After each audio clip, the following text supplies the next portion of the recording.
Hello and welcome to He Says, She Says Film Reviews. I'm Dave G.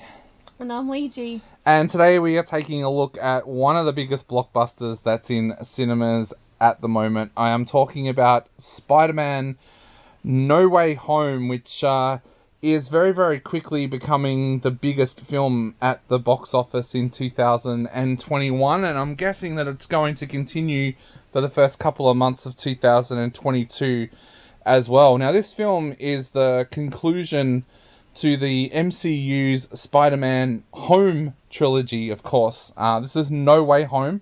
Once again, we have Peter Parker, played by Tom Holland, finding himself in a little bit of deep water after the events of the last film, Far From Home, of course, where his identity was exposed to the world, and J.K. Simmons' character is taking great pride in being able to spread that information further and further and further, and making Peter Parker out to be a villain. Now, this film sees him become investigated by the FBI and the CIA for his actions as Spider-Man, and soon that starts to really affect the lives of those around him, especially MJ, played by Zendaya, and of course his best friend Ned, played by Jacob Batalon, when they all find themselves not being able to get into college because of the information being exposed. Now, being thoughtful, Peter decides to go and ask for help from Doctor Strange, Benedict Cumberbatch, for a way to, I guess, cast a spell that will make the world forget that he is Peter Parker. However, the spell goes horribly wrong.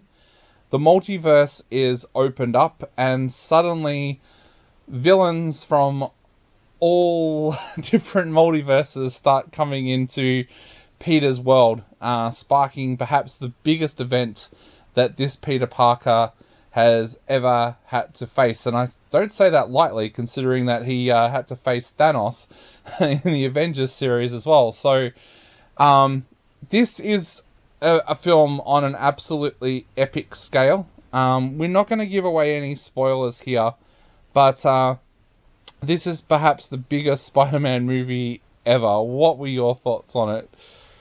Yeah, so I think this is also the longest Spider-Man movie, if I looked up the information correctly. Not too far behind was the Amazing Spider-Man number 2 in the length of time, but this actually does overtake that a little. So if you're going to the theatre, going to the movies, you need to set aside about 3 hours, because we know that with 2.5 hours of Spider-Man, there also is at least 20 minutes of ads.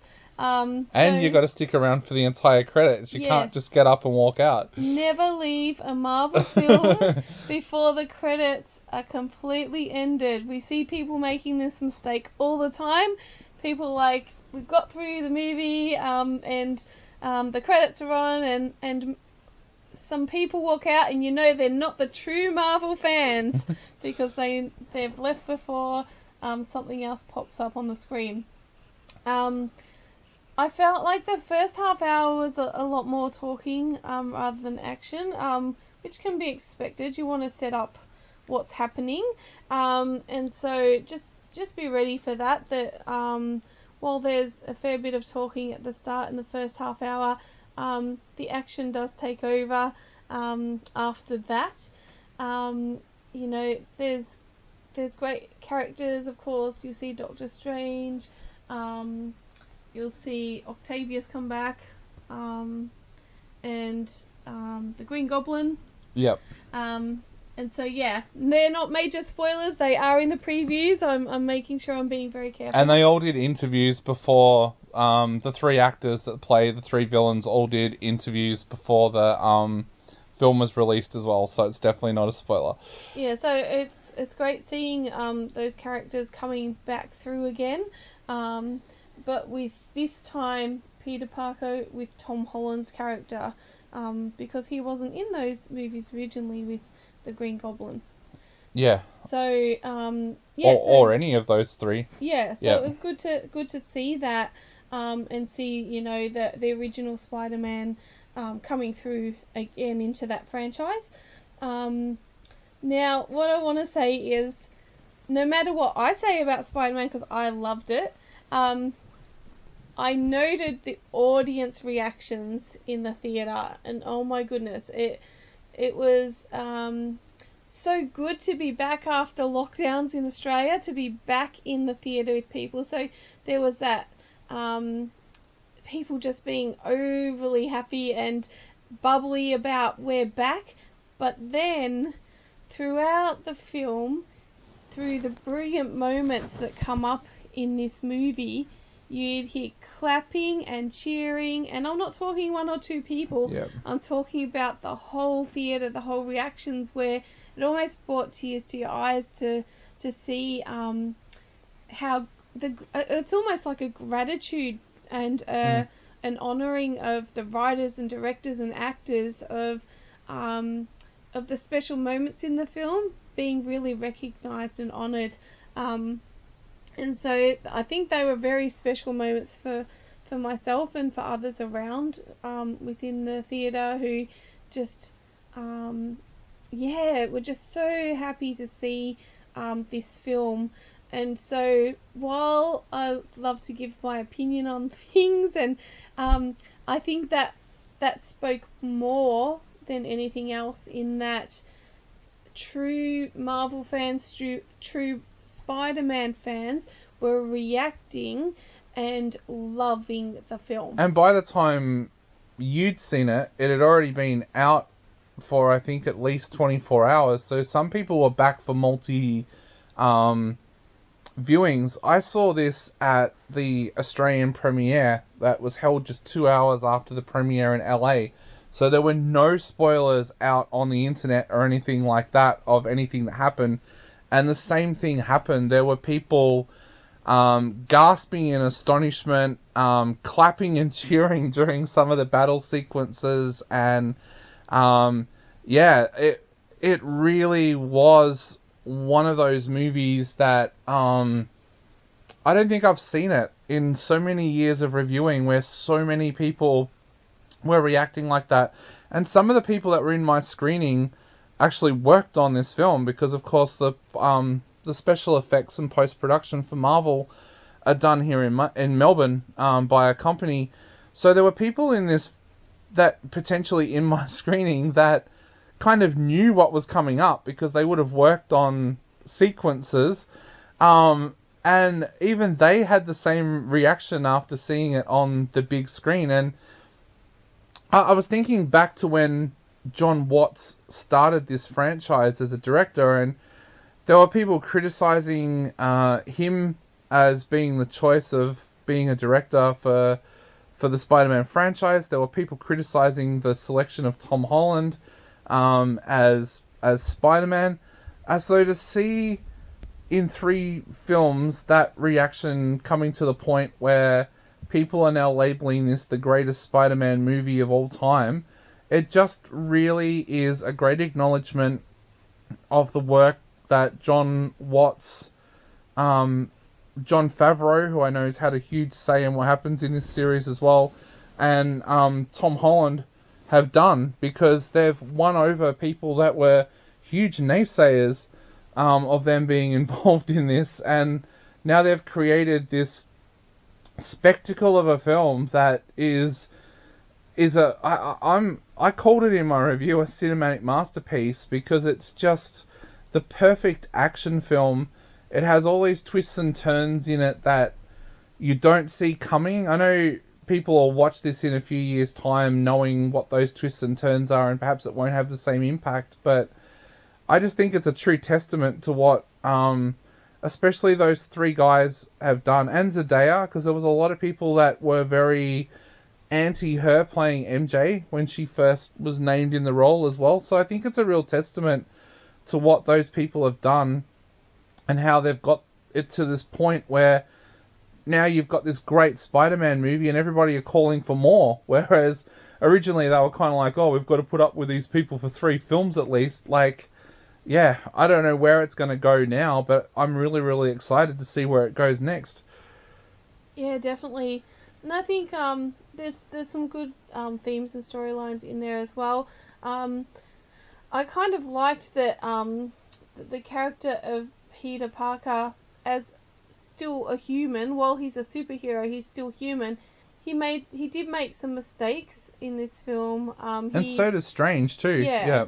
They make some poor choices, I might say that, because at the end of the film I was thinking, if he had have made this choice at the start of the film, I won't give it all away, but if he had have made the same choice at the start of the film, which he eventually made at the end of the film, there'd be no need for the film. Yeah. Because all these things wouldn't have unfolded, and yeah, I don't want to go much into it because I don't want to spoil things. But it does show that while people might be considered a superhero, or when you look up to someone who is a great person, a great role model, they can still make mistakes or not have enough information to make a correct choice. And so I just liked that part of the story where mistakes were made, and yes, by Doctor Strange as well, which made matters kind of worse than they were. But they were actually trying to make good choices. It's just that they hadn't thought it through properly. I think you also see a more human side to Strange in this film. Yeah. I've always had an issue with Doctor Strange as a character, just because in the first Doctor Strange movie they did, it was almost like you never feel like Strange is in any kind of danger, because he can just cast a spell to get out of it. Like, especially when he can do that kind of time hopping thing where it's like, well, if an anvil's about to fall on his head, Coyote style, he'll just do a spell and get himself out of that very situation. I think this is the first time you see that connection. There's a great moment at the start of this film. This is not a spoiler either, because it's in the trailer, where he says to Peter, "You can call me Steven, like, we've saved the world together." Whereas in the past, we've always seen Strange kind of as this pompous kind of character. Like, a lot of people call Tony Stark pompous. I've always seen Strange as that next level up of pompous, whereas this time he's like, yeah, call me Steven. Then, of course, as you've seen the trailer, Peter calls him Steven, and he goes, oh, it actually feels weird. But there's more of a connection here. Like, there's a friendship between Steven and Peter, and I love the really touching scene, and I think, yeah, this is in the trailer too, so it's not spoiling anything, where he says that the other Avengers quite often forget how young Peter is, because he's been there and helped them and helped save the world from Thanos. They forget that he is just a teenager who's still at high school, and he's going to make mistakes. And I thought that was a really touching side with Strange, because we've seen in the Avenger movies over the years that if there's a disagreement between Avengers, it hasn't always been like that, where someone's actually said, you know what, I've realized that you've made a mistake, but I understand why. And I thought that was really well done, and I think it's been mirrored too in the Hawkeye series with Jeremy Renner and Haley Steinfeld, where Renner's Hawkeye has been like that with her, where it's like, you know what, you're a teenager, you're going to make mistakes sometimes. So I really like the fact that John Watts made Doctor Strange a more approachable character. The other thing I loved in this film too, once again, seeing the Green Goblin come in and William Dafoe's performance. I said in my radio review of this, I'm not sure whether William Dafoe plays the Green Goblin or if somewhere along the lines he became the Green Goblin, because he plays that role so well, and it just makes you realise what a versatile actor William Dafoe is. Like, the last time I saw him on the big screen, he was playing Van Gogh in like an artistic drama, and then reprising this role, what was it, almost 30 years? This is making me feel old. No, 20 years since he played it in the first place. And once again, he's really scary when he goes from switching from his everyday character to the Green Goblin. He's genuinely scary, William Dafoe, and he does it amazingly well. And that's no disrespect to Jamie Foxx and Rhys Ifans and Alfred Molina, who play the other villains here, but William Dafoe just steals the show in every scene that he's in this film. And I think that also shows credit to Tom Holland, because Tom Holland has a lot of scenes here with William Dafoe, and he doesn't let the acting powerhouse that is Dafoe outact him. So I think that says a lot for Tom Holland as well. What did you think of the performances of the actors? Look, I love the characters in this film. I think that the acting is really well done. You've got obviously the actress that plays May Parker as well, and which is Marissa, of course. Marissa Tomei, yeah. Yeah, and I mean, she's not in it that long, but her performance is great as well. Jon Favreau. I mean, he's always one of my favourites. No matter what film he's in, he just seems to be one of those actors that you just really enjoy watching. Does a great job. You've got Zendaya. You've got, of course, Tom Holland. I think Jacob Batalon does a great job too, playing Ned. He gets overlooked a lot because of Zendaya and Tom Holland. Yeah. So I think, you've got that younger cast there, who are doing a brilliant job in these series. And then, of course, you've got the good old favourites that we've already spoken about.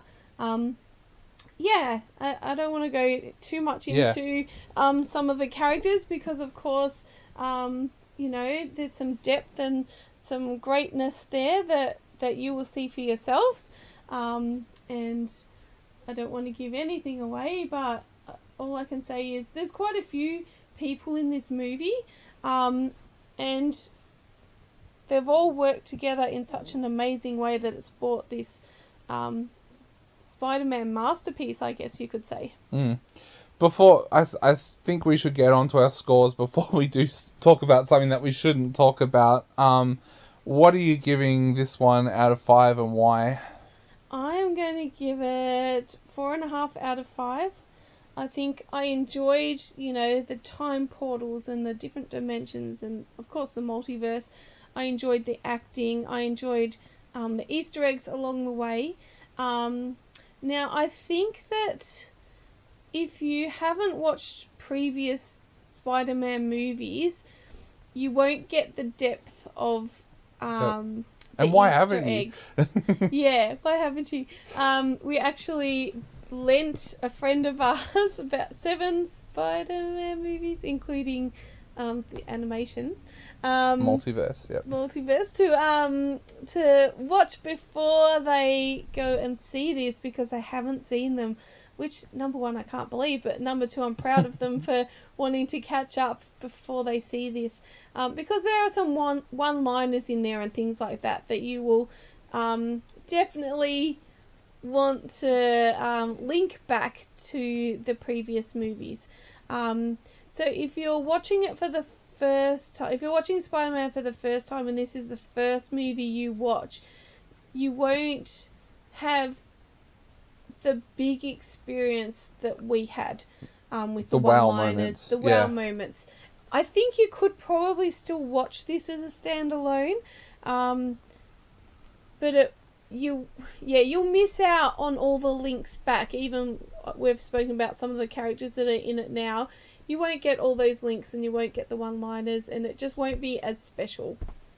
Yeah, I'm actually going to give this 5 out of 5. I really, really loved this film. I was a little bit worried going into it, just because of how much hype was around the film, and I've discovered before with Marvel movies that sometimes when they hype them up, you get overexcited. And to be honest, a lot of the films in the Marvel universe that I've loved have been the ones that haven't been overhyped. But look, all I'll say for this movie is you'll laugh, you'll be left in awe, and you'll cry. Yeah. This John Watts takes his audience through so many emotions with this movie, but the one thing I have to say about John Watts here he has brought about one of the best action sequences I think that we've ever seen in the MCU. Previous, for me, my favourite was in the Captain America film when they had the huge battle on the ship as it was going down. I thought that was fantastic. The battle sequence in this film is equal to that, I think. So pack the tissues, watch your previous Spider-Man movies before you go to see this, and stick around for the credits because there's some very big links to future Marvel films in the credits to this one. But for now, I've been Dave G. And I'm Lee G. Lee gave it 4.5. I gave it 5. Go along, check out Spider-Man No Way Home. Let us know what you think in the comments below. But we'll see you soon with another episode. Bye.